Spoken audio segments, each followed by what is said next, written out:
Мы-то вообще готовы с 1 января ехать. Мы готовы с 1 января начать работу. С 1 января. И надеемся на то, что 25-го, если мы подпишем, 27-го, 28-го федеральное агентство примет это решение. Мы на это настроены. Каждый срок туда это хуже всем. И компании железной дороги, хуже и предприятиям, и населению. Это все хуже и хуже. Зачем мы уходим? Мы и так 4 года во время эксплуатации натерпелись, так сказать. На это нам хуже. Мы готовы в конце, с 1 января работать уже в новых условиях. Так скажем, весной пойдем, садимся в гостях и едем в Москву на железную дорогу. Ну, там есть сложность содержания. В мае, в апреле. Ну, думаю, август, Дню железнодорожника. Думаю, август. Да? Думаю, это мое желание. Реально, мы вагоны купили уже, мы все готовы. Мы уже чуть ли не начальника вокзала назначили на станции Нижний Бестяк. Мы уже кадры готовим сюда. Все, мы готовы. Но вот с точки зрения внесения, изменения лицензий, внесения в тарифное руководство и так далее, очень большой процесс, который не от нас зависит. Томот-Якутск — это большая дорога стоимостью там почти 49 миллиардов. Якутские железные дороги выиграли конкурс на 1 800 000 000. На окончание, так сказать, вот эти на 1 800 000 000 на некие работы по выделению этапа на строительство. Свой этап 1 800 000 000 мы в этом году сделали. 25 декабря мы уведомили заказчика о том, что мы проводим рабочую комиссию по поводу сдачи своих работ. Мы свои работы сдаем. Теперь наши 1 900 000 000 и 46 миллиардов, которые до этого было построено федеральным агентством, они должны сейчас все объединить и сдать. Но там уже больше работа связана, скажем, бумажная, как у нас говорят. Потому что дорога к 25 числу, 25 декабря, дорога с точки зрения безопасности, с точки зрения всех соблюдения норм готова перевозки, готова к переходу на постоянную эксплуатацию и готова к перевозке пассажирских движений. То есть дорога будет готова. Сейчас, как говорится, шар на стороне федерального агентства, в частности, единой группы заказчика, как оно быстро оформит все необходимые документы для запуска. Мы свою часть, то, что нам предписано было сделать, вокзал, мы все сделали. И 25-го сдаем. Поэтому я надеюсь, что этот процесс в большей степени зависит от, скажем, от желания и от возможностей федерального агентства. Если оно быстро все сделает, то мы в январе уже все откроем. И тарифы, прямые тарифы 10.01 будут до станции Нижний Бестяк. Будут включены. С ФАСом, с Минтрансом мы этот вопрос проработали. То есть с нашей стороны, со стороны Якутских железных дорог, все вопросы сняты. То есть остается Федеральное агентство железнодорожного транспорта, как оно быстро получит ЗОС и откроет код станции. Вот эти две вещи. Получить ЗОС и открыть код станции.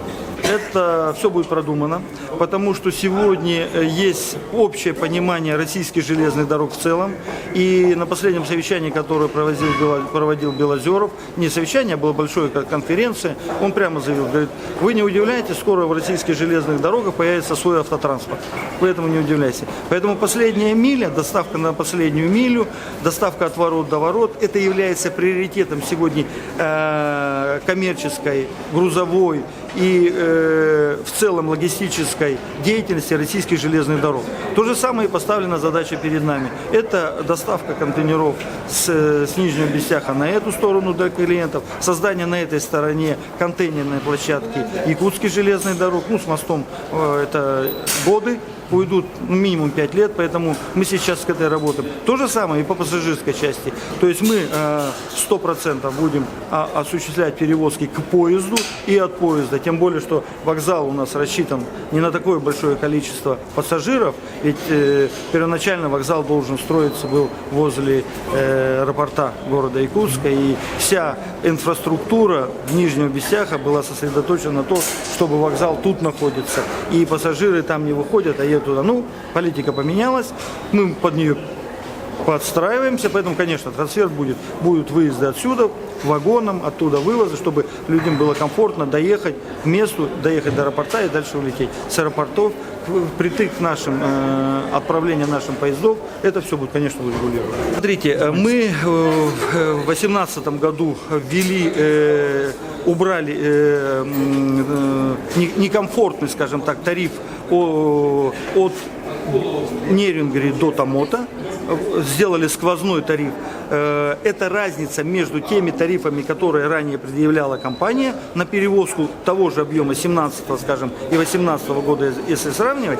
Разница грузополучатели, грузоотправители получили на 1 700 000 000, заплатили на 1 700 000 000 меньше, чем в 17-м, перевезя груз в 2018 году. Вот это вклад якутских железных дорог в развитие экономики, в том числе предпринимателей, за 2017 год. Теперь остается вот участок, о чем коллеги спрашивали, вот этот участок от Тамота до Нижнего Бестяка. Там сумма поменьше. Там сумма около 300 миллионов, разница между тарифами идет, которые прямые. Наш вклад мы видим в первую очередь несколько моментов. В первую очередь это вот это комфортный тариф, прямой тариф. Б. Это тариф состоит, ну я могу отвлечься, ну вы там выберете, состоит из двух составляющих. Там тариф железнодорожный, который регулируется, есть вагонная составляющая, собственники вагонов, которые контейнеров там берут в аренду и так далее, и так далее. Вот наша задача якутских железных дорог в первую очередь это был комфортный тариф. Второе, объяснить всем и помочь всем грузоотправителям и грузополучателям получить комфортную вагонную составляющую. И третье, мы готовы рассматривать все крупные инвестиционные проекты, которые будут вокруг железных дорог идти, значит, в плане того, что мы готовы развивать станции, участвовать в строительстве подъездных путей для промышленных предприятий, для крупных инвестиционных проектов. В частности, очень активно мы работаем с Колмаром.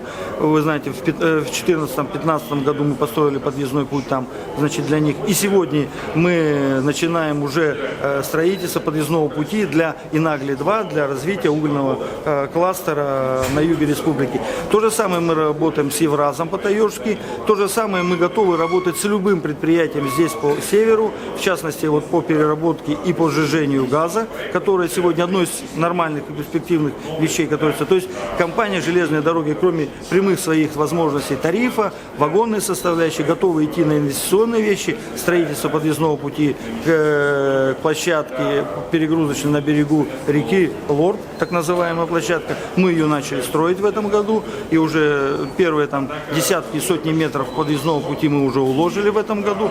То есть мы готовы все объемы, которые к нам будут предъявляться, с каждым конкретным грузополучателем и грузоотправителем обсуждать и смотреть, где мы можем помочь.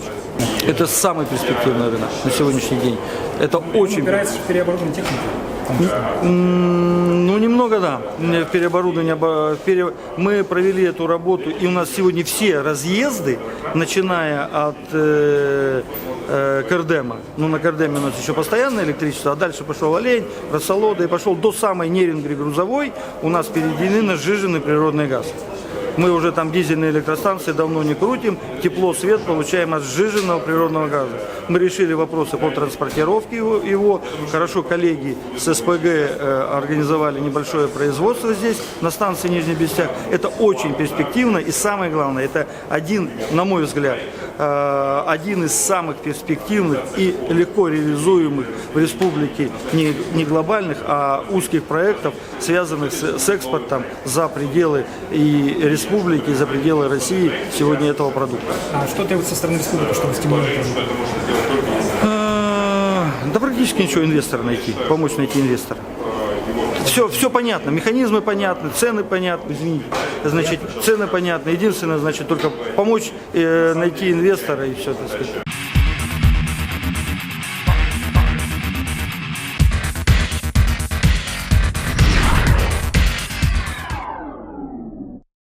И что мне больше всего сейчас вот понравилось, вот если выступление, так сказать, по большому, это то, что Александр Сергеевич назначает персонально ответственных, так сказать, людей за направление.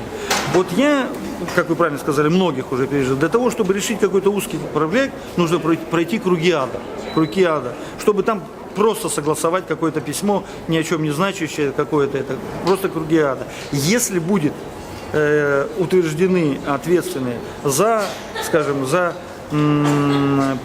снос ветхого жилья, и мы будем в этом проекте участвовать. То есть есть прийти конкретно сказать, вот мы делаем вот это. Вот это очень важно, чтобы была персональная ответственность в в правительстве, в аппарате правительства за это. Это очень важно. Вот это важный момент. Второй момент очень важный, я считаю, то, что наконец-то прозвучало, что надо жить по средствам. Мы, промышленные предприятия, всегда живем так. И не исключаем, мы иногда и лишаем премии своих сотрудников в целом и переводим на укороченное рабочее время доход, если нет возможности выплатить заработную плату и предприятие не получает доход. Тут же наши сотрудники говорят, а вот рядом бюджетное предприятие, которое вообще ничего не делает и живет вот так. Понимаете? То есть живут многие не по средствам, и это видно. И это накладывает такое социальная нехорошая вещь. И очень важно, что сегодня прозвучало, что надо жить по средствам. Если мы имеем деньги, на это и рассчитываем. Не имеем, значит, на это не надо планировать, не настраивать людей, не настраивать никого-то на это дело. Вот эти, я думаю, что два достаточно. Еще многое, что я услышал, но этого достаточно.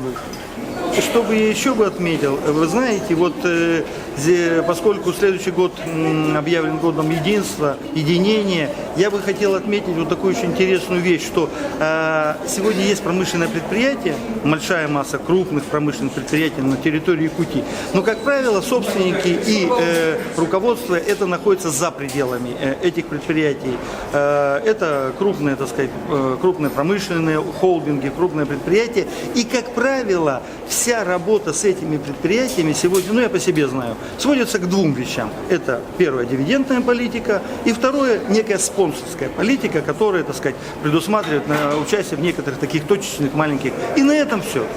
Я бы отметил, что нужно сегодня, наверное, вернуться точечно для каждого крупного предприятия, выбрать государственно-частное направление и направить предприятие на решение узких проблем, будь то экологические проблемы, будь то социальные проблемы, будь то проблемы ЖКХ, где уже на новом уровне, не просто то, что предприятие отдало деньги безвозмездно, а на каком-то механизме государственно-частного партнерства вовлечь наше предприятие, наши возможности в эту реализацию этой программы. В частности, для себя, для якутских железных дорог, я сегодня отметил в том, что мы готовы, как железные дороги, которые имеют большой опыт строительства, не только на территории республики, но и за пределами республики, войти в работу по переселению из ветхого жилья. Поскольку на сегодняшний день в Алданском районе есть два поселка, Солнечное и Синегорье, где живут практически 40% наших сотрудников железных дорог Якутии. И, безусловно, компания заинтересована, чтобы в ближайшее время эти сотрудники, наши сотрудники, получили, это не бамовское жилье, которое, так сказать, уже там тысячи лет, извините за каламбур, но получили хорошее жилье, сегодня переселились. Конечно, мы готовы на трехлетнюю, пятилетнюю программу подойти комплексно к переселению этих двух поселков, к строительству жилья. И так много, так сказать, таких вопросов, в которых промышленное предприятие, это как один момент, учитывая короткое время, так сказать, эфира, один момент рассказал. И так есть много моментов, где промышленное предприятие, включая крупное предприятие, мы же общаемся как руководители предприятий, понимаем, что наши сотрудники, наши люди, наши, так сказать, дети наших сотрудников живут здесь. И помимо зарплаты мы готовы еще, как промышленное предприятие, что-то вкладывать. Но нужна точно адресная работа.